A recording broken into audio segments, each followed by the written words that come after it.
to help our children cope with the full range of human emotions. All of us have been sad, we have grieved in our life, we've been jealous, we've been frustrated, right? We've been angry. All of us have lots of emotions. It's part of being human. Every single person has those range of emotions. Our job as a parent or as a center leader is to help children be able to cope with that full range of human emotions. That's what makes us human.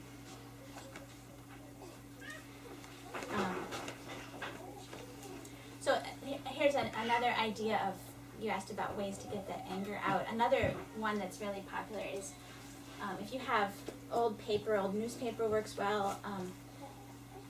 If a child's really angry, you can find something that they will like to do. And one boy I know would karate chop newspaper. You hold up the newspaper and they invite the kid to karate chop it. It makes a very satisfying, ripping sound. It's a powerful sound. It's exciting, gets that energy out. And if you're in a group like this, if you do that, let's say, Joey is really upset and you invite him to karate chop the newspaper. Well, all the other kids are going to come, oh, what's going on? They are learning. You just explained, Joey's feeling mad. I can't let him hurt me, but he's going to karate chop the newspaper. They're learning that Joey can be mad and have a way to express his mad feelings. They're learning a technique that they can do when they feel mad. So it's a modeling demonstration for the other kids. And I know a boy who, at age 4, and somehow 4 is a very powerful emotional age, he was always hitting and kicking the other kids in the preschool room. Because he had anger and it just came out so fast that he was hitting and kicking. And they started doing the newspaper trick with him. And after a little while, and his mom did it at home, he would start to say, I need some newspaper. I mean, what progress? He didn't hit anybody, he just said he needed newspaper, and then he learned how to get that anger out. For adults, we might go shoot baskets in the driveway. We might go for a jog. We might do something physical to get that emotion out. It's the same thing. I know another boy who had a lot of aggressive problems with other kids, and what worked for him was going outside and running around a tree 50 times, or a bunch of times. And so that's what he would do. When he felt ready to explode, he'd run around his tree. So different kids will find different things work for them. And I have a whole bunch of ideas that, one kid it might not, so you can try something for different personalities. But the one reason we chose the sharing title for the book is that sharing is such a universal good. In all cultures, we want to share, we have to share. And it's just how we go about teaching it. And I think the way we teach it actually backfires in this culture of forced sharing for young kids. But really, it's about conflict. Sharing is a conflict. It's one that's very common for young kids. But all kinds of conflict. And I think the important thing, it's not just being able to sort out what happened, but it's being able to stop something you don't like from happening. There's a lot of talk about bullying in schools and in the world right now. This is an essential life skill to stop bullying, is to be able to stop something when you don't like it. That's what I call setting a boundary on a peer, positive assertiveness. So, how many of you are able to stop something when you don't like it that happens in your life? How many of you are able to speak up every time it happens and stop it? Are we talking about every time? Control all the kids don't. It's an incredibly difficult skill, but it takes practice. Conflict takes practice. That's one reason why you're here having your kids doing free play. Because when they play together, they have an opportunity to have a problem with each other. Every time they have a problem with each other, that is practice solving a conflict. And we all need practice doing it. When we practice and practice over and over, we get better at it, and it becomes second nature to us. So this skill of being able to say, I don't like it when you and to tell the person you have the problem with, not tell somebody else about what she did, teacher or mom, but to tell directly to the person. So if a kid comes to you and says, Sarah, then you say, well, did you tell her? No? Well, I'll come over while you tell her. So you're helping the two kids come together, and they are speaking directly to each other. And then you go through what I call the basic steps of conflict mediation. I have 10 steps. There's various ways of doing conflict mediation. I have 10 steps in the book, in the chapter about kids need conflict. So you can go through step by step, and this is, one step is bringing the kids together. One can't be in the kitchen and the other one's outside. When they have a conflict, they have to come together. They have to talk directly to each other. And your job is to help them. You can repeat what they said, especially sometimes they'll say they don't like it much. If they say it but they're too quiet, you just, Heather said she didn't like it when. You just repeat what they said but put it in their words. So it's the two of them talking. But that basic, I think we can also guide kids is when we see their face change. If you were playing and you didn't like something, his face will change or his body will get tense, right? And we can go over to them and say, gosh, your face looks scared. Is there something you don't like? Or you look mad. Or are you worried about something? They will speak up. But sometimes they don't know to speak up yet. It happens to all of us as adults too. We kind of feel this icky feeling in our stomachs or in some part of our body that makes us tense or we don't like something. That's when you can really, really help as the adult guiding this process by identifying the moment they don't feel good about something. You look scared. Your face looks worried. And observe what you see. Help them say what they don't like. And then that's the beginning of the conflict resolution process. Because really identifying when there's a problem and helping that kid learn to speak up. Well, tell him. Well, tell her. It's that I don't like it. I recognize I don't like it. I'm going to do something about it. I'm going to tell the person I have a problem with. That thought process takes practice. We can help with that. Yeah. My son's 2, so can't exactly express everything. But what's happening often is kids will come over and take a toy from him. Often he doesn't really care. He just kind of whatever, and moves on. But that other parent wants to make this huge lesson and follow. I mean, one time a half hour was spent making her child follow my child around and force a hug on him, and he was like, "I don't want this. Get away from me!" And I'm like, "It's fine. Can we just drop this and move on?" Right. And I never know what to do in that situation because it's like he doesn't need the lesson. Right. He's cool. Right. Other parents can be challenging. We all know that, right? And there are different family cultures, different family backgrounds, and have different ideas. But simple questions can help. So even at age 2, if let's say he gets something taken from him and he doesn't care, you can just ask the question, were you done with that? Or is it okay that, were you done? Did you like it when she took that? And if he doesn't like it, he'll speak up. If he doesn't mind, he'll speak up too, or he'll indicate that he's done, that he doesn't care. And then once he's answered that first question, if there's another parent or adult that's trying to create a big, huge thing out of it, you can just repeat aloud, he's done, he says he doesn't need it anymore. Say it out loud.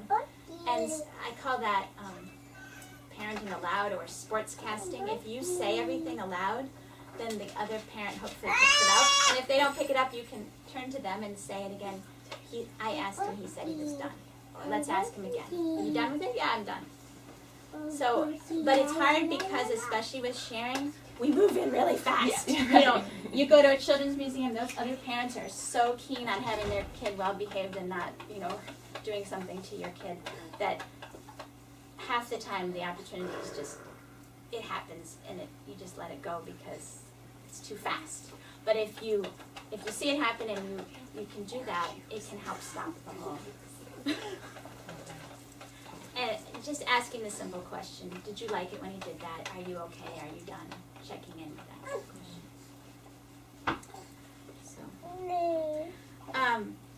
So a really great, As far as sportscasting goes, then is it okay to say, when there's a long line of children waiting for something, just to say, oh, there's a long line, and just leave it at that, and the children on the swing can decide what they want to share? Yeah, I think so. It depends where you are. So if you're at your center and you say that, you know you're in a safe learning environment. Okay. If you're at the busy Ann Arbor Children's Museum and I usually would say, because I believe in long turns, but before we enter, I'll say, this is a crowded museum. We have to take short turns today. Well, that's a great You know, and then they just flip the switch and they think, okay, you know, today I have to take short turns.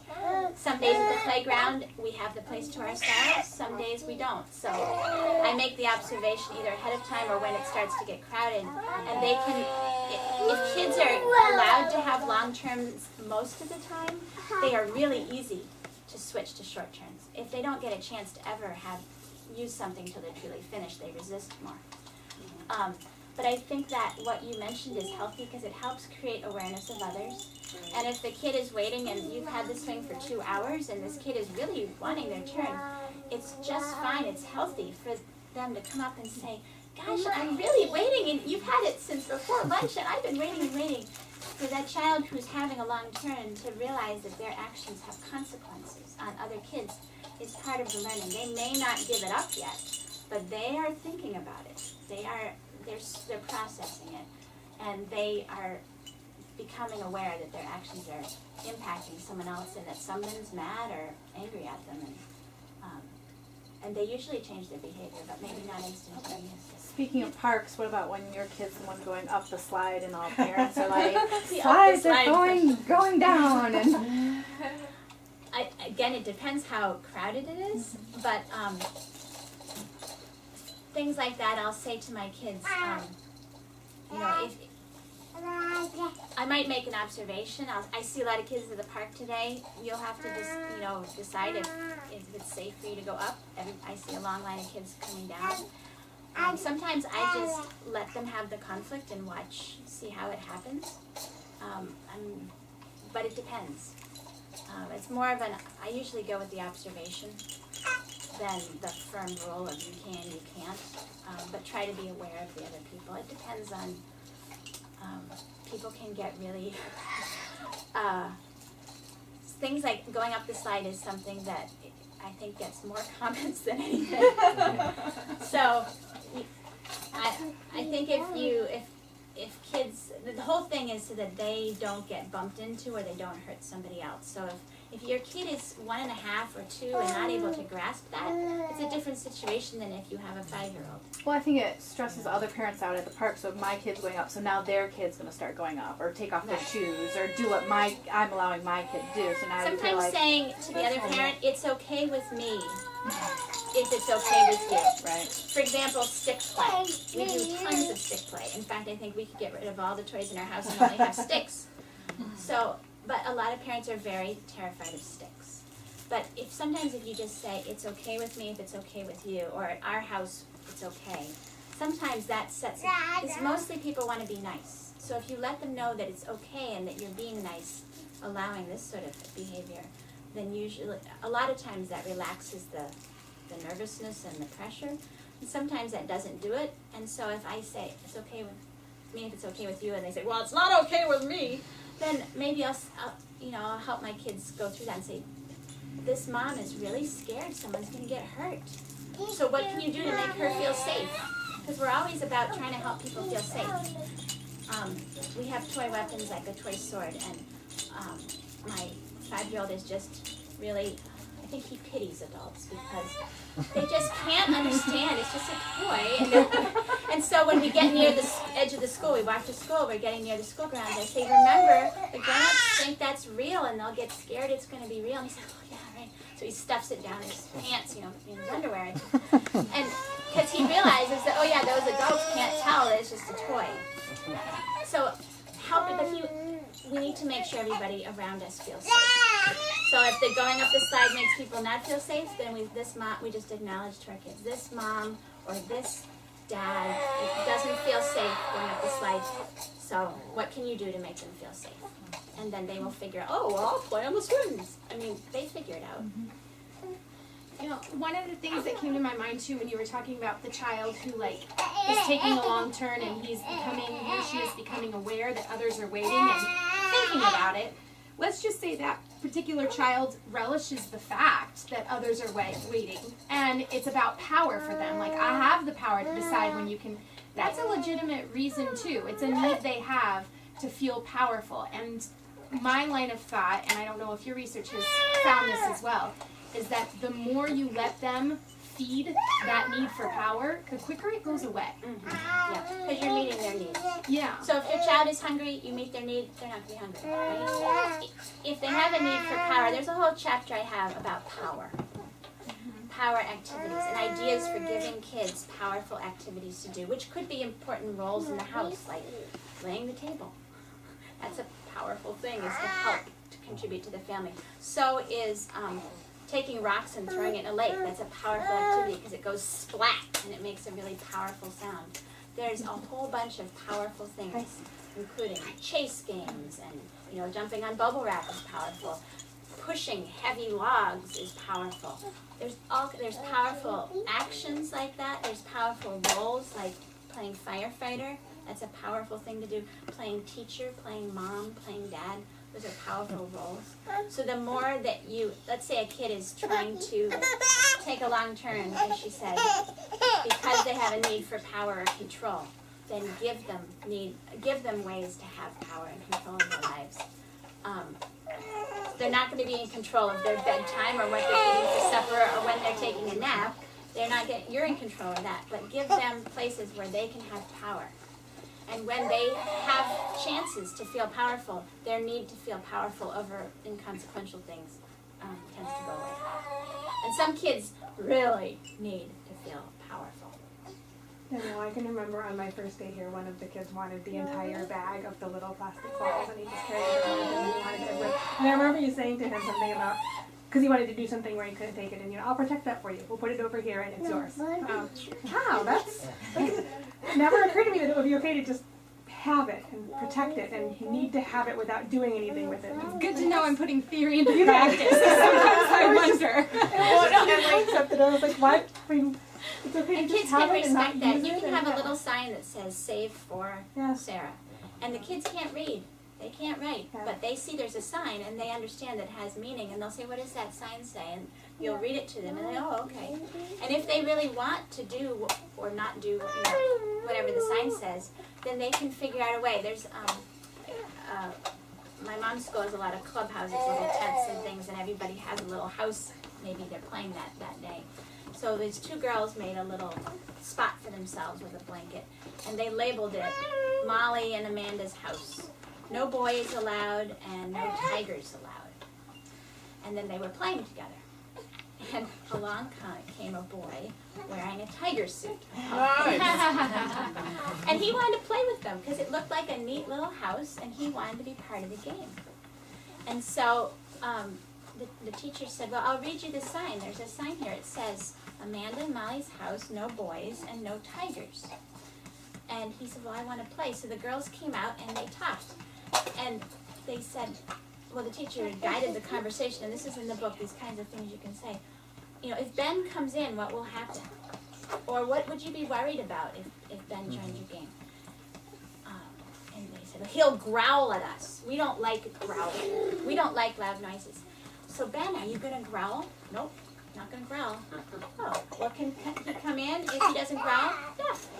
So then Ben came in and played this boy wearing a tiger suit that said no boys, no tigers. So if kids are really interested, they will find a way to set a boundary that they feel safe, no growling, and then they will start to allow each other to. You got to feel safe first.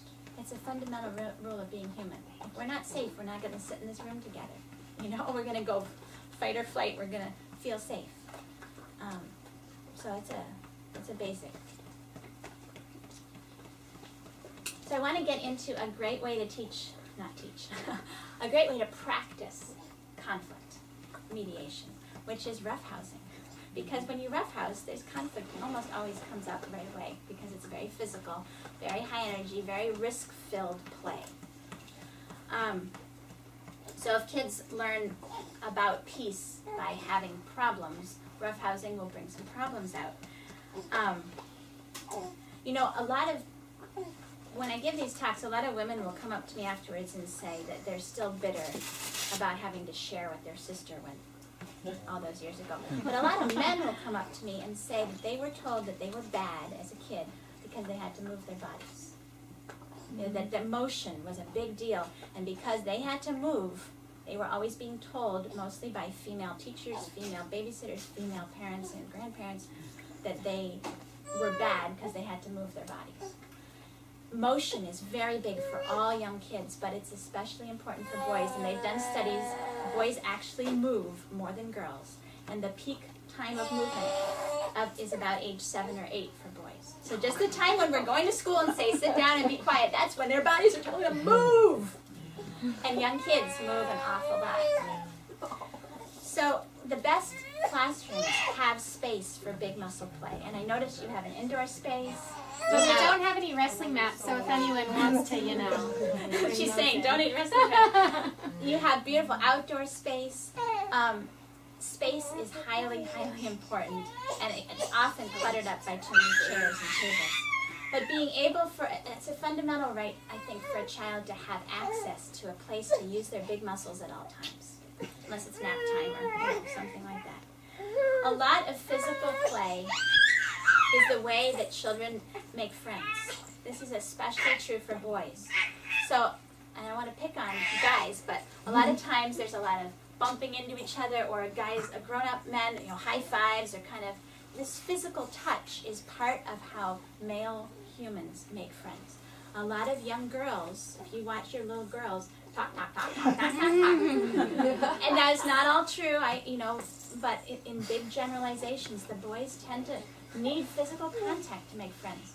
When my brother was 3, he would come, this was at Sunday school, he'd come up to kids he really liked behind them, give them a half Nelson from behind their backs, and try to strangle them. The Sunday school teacher was convinced he was a highly aggressive child. My mom went home in tears, and then she found this preschool that I've been talking about. They understood him right away. They said when he did that,